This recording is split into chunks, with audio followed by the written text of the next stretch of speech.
Now then, alright, if you haven't logged on to Destiny 2 this week, then what the hell are you playing at? Get yourself on, go to the store, and get what is probably one of the biggest FOMO shaders ever, but for actual bright dust. It's the Luminous Void shader.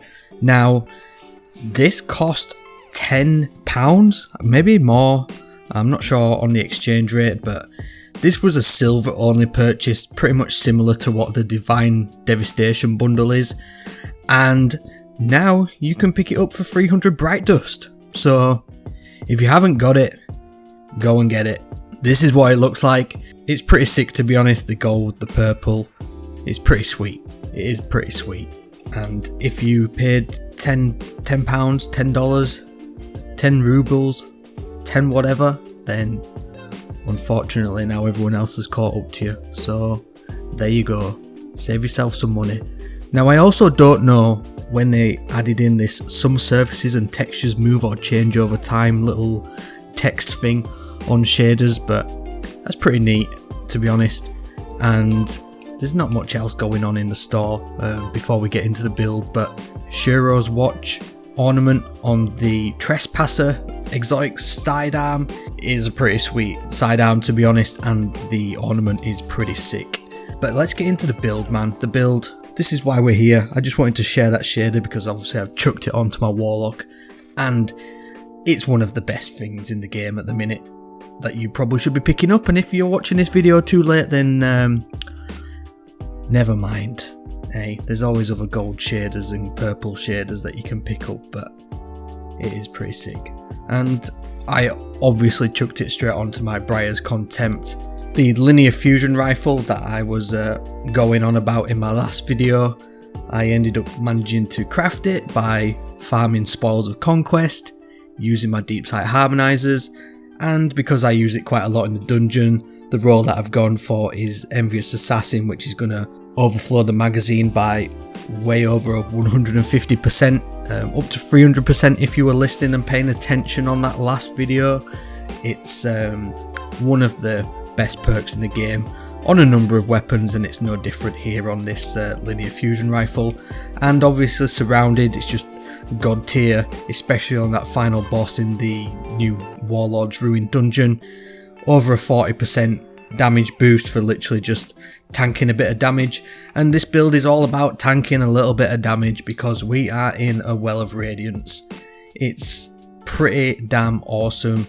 Obviously it's 25% damage boost, and it's pretty much got a ton of uptime in this setup. We're not crutching on anything specific, but you're going to be creating tons of orbs of power. You're going to be dishing out a ton of enhanced, improved bonus damage all the time, so that super bar is just going to be going up and up and up every single time. Even whilst you're in your Well of Radiance, you'll probably still come back once it's done with at least a quarter of your super back. It's just so damn good. Now the main thing we're using on this build is the Vex Mythoclast. I mean, this is one of my all-time favourite exotics, the OG raid exotic from the Vault of Glass, and this season, pretty much like most seasons, Vex Mythoclast is 100% meta, and if you haven't got it, then Sunshot will do the thing. But really, to be honest, Vex Mythoclast just has everything going for it at the minute. Obviously it got that buff for the linear fusion firing mode that it has once you've defeated enough enemies. I think that's a 200% damage increase to champions specifically, and it really does do a number on them. And it also got a 10% damage boost to red bars and a 25% damage boost to bosses.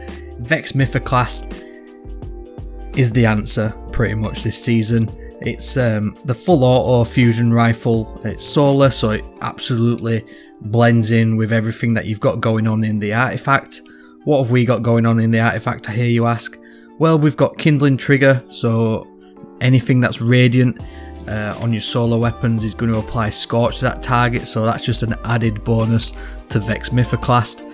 And in the season that never ends, then Vex Mythoclast, my 6,000 kills are going to go way, way, way up. Now, to be honest, it's the first time I've actually used Vex Mythoclast this season. It's not one that I've managed to get to, but I finally got to it, and I'm going to struggle to put it down. It's just as simple as that, to be honest. But in terms of the rest of the artifact, we've got obviously Flint Striker, which is going to be a way for us to become Radiant on rapid precision hits or rapid solar weapon final blows. Obviously Vex Mythoclast and Briar's Contempt are going to do all of that. Radiant is going to give us that 25% damage boost, which is going to stack with a ton of other buffs and debuffs in the game, and in this build specifically it's pretty much got infinite uptime, to be honest with you. Then obviously we've got Heart of the Flame, so when we cast a solar super nearby to allies, then they're going to get Radiant as well. Now this isn't going to stack with your Well of Radiance, but if somebody's using like Golden Gun or something, then potentially you're going to be able to benefit and buff their super damage in terms of that Golden Gunshot, especially with Celestial Nighthawk involved. And if Vex Mythoclast wasn't enough, then Rays of Precision then is just going to really turn up the heat on everything. And if you're running solo or fire team content, then basically it's just going to ignite everything. These precision final blows, which pretty much come as standard with Vex Mythoclast, whilst you're Radiant, they're going to ignite and they're going to explode everything. Now obviously we're getting Radiant from the Flint Striker perk on the artifact, but all good Warlocks and some bad ones too absolutely know that the Rain of Fire is the way to go when it comes to Vex Mythoclast, and literally any final blow with a fusion rifle or linear fusion rifle will make you Radiant. And you can also lean into using the Icarus dash to reload any weapon instantly. Now it's not one that you're probably going to want to use in terms of using Vex Mythoclast, but if you're using say the Scatter Signal or Riptide, or even like we say the Briar's Contempt, for any damage phase, a quick Icarus dash dodge and you're going to be back in the fight and dishing out that bonus damage pretty much instantaneously. Now obviously it's not going to trigger perks like Overflow or Envious Assassin, but you know, any bonus damage is bonus damage at the end of the day, and is going to absolutely allow you to knock out some crazy damage numbers, especially in the new dungeon or in any raid, dungeon or nightfall boss. To be honest with you, this build is really going to give you that top tier damage that pretty much everybody wants. I mean, if you're not doing min-maxing damage, then what are you doing? Why are you playing Destiny 2? Apparently, I mean, not for fun obviously. So Rain of Fire, that's that one, and it just blends in perfectly with the build. Obviously Radiant is going to boost that damage, but I always like to pair Radiant with Restoration, and obviously that's going to come from the Healing Grenade on the Warlock.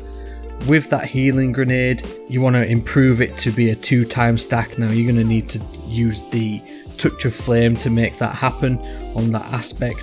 And then with Radiant and Restoration, obviously you're going to want to use the Ember of Empyrean, which pretty much means any solar weapon or ability final blow is going to extend the duration of both. So you've got infinite uptime on Radiant, which means your Vex Mythoclast is going to scorch enemies, it's going to ignite enemies, and you're pretty much going to be unkillable because you've got that restoration up.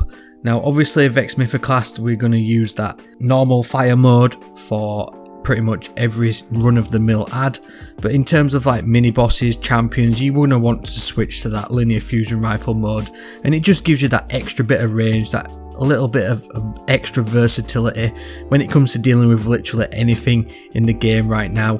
Obviously we want to improve the damage of our ignitions and improve our Scorch, so chuck on the Ember of Char, which means that the ignitions are going to spread Scorch to nearby targets. And we want to use the Ember of Eruption so that these solar ignitions deal the maximum amount of damage in the maximum amount of area, and deal with as many adds as possible to just make use of what we've got going on here in terms of the extreme damage boost that we've got from Vex Mythoclast. Now obviously we're going to be popping that super fairly often. Now you really want to be using it for obviously damage phases, but if you're not and you're using it just to clear a room of tanky combatants or whatever, then the Ember of Combustion is hands down one of my favourite favourite solar fragments to use with pretty much any solar build on my Warlock, because literally any solar weapon final blow whilst you're within that well of radiance is going to ignite enemies, and it'll also create fire sprites which are going to give you grenade energy back, which obviously works back into any downtime of that healing grenade. But it's the ignitions that we want from that Dawnblade fragment which are really going to benefit just the overall build that we've got going on here with Vex Mythoclast and Briar's Contempt. And obviously we've chucked the scatter signal in for good measure. If you want to go down the stasis route, then obviously Riptide with Chill Clip is really a good one. That's going to help you benefit from the artifact with Torch to deal a little bit more damage. I think that's 10% more damage if you're Radiant with any combatant that's affected by any Strand or Stasis debuff. Now obviously you can go for Slice on the scatter signal, but Overflow Control Burst is probably just going to be the better option, to be honest, in my opinion. Now in terms of Radiant, obviously like we say, it does stack with a few things. The main thing you want it to stack with is that Solar Weapon Surge. It's just going to add another 22% damage on top of that, pushing the damage of Vex Mythoclast to pretty much a bonus 50%, and nothing in the game, even in Master and Grandmaster content, is going to last too long when you've got 50% bonus damage on that Vex Mythoclast being handed out pretty much willy-nilly at that point. In terms of the rest of the mods that you want, you're going to want that Solar Siphon to give you some Orbs of Power. We've chose Heavy Handed with the gloves to get some Orbs of Power created, and also we've got Impact Induction, which means anything from our Incinerator Snap melee reduce the cooldown of your healing grenade further, and again fill in any gaps. At the minute I've been going for Font of Restoration, which is just going to top up my recovery because I'm running it a little bit low on the Warlock. Obviously that's going to help for any sort of squeaky bum time moments in terms of your healing rift, but you can also chuck on Bomber, which again is going to help with that grenade ability uptime for that healing grenade and the restoration, which is an absolute bonus for any solar build, to be fair. So I mean, I've been cooking with this one in a lot of content this week, mainly been using it in the new dungeon, still trying to get my hands on that exotic sidearm and just grinding out some rolls and whatnot, finishing off my season pass. If you've not watched my latest video, then we've got a little bit of a rundown, a bit of a casual rundown on what you can do between now and the final shape. It's by no means like an absolute min-maxing prep guide, but it's just going to give you a little bit of an edge if you've got a little bit of downtime between now and then. A 10-15 minute Spores of Conquest farm is pretty much perfect for any player, but that's where we are. That's what I've been playing with this week recently on my Warlock.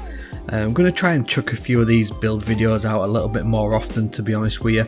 And if anyone's got any questions that they want me to answer, or any queries about, you know, anything in Destiny 2, then chuck some in the comments and I may start doing a bit of a Q&A session in some of these videos as well. So thank you very much everyone for all your support recently, and thank you very much for watching this video.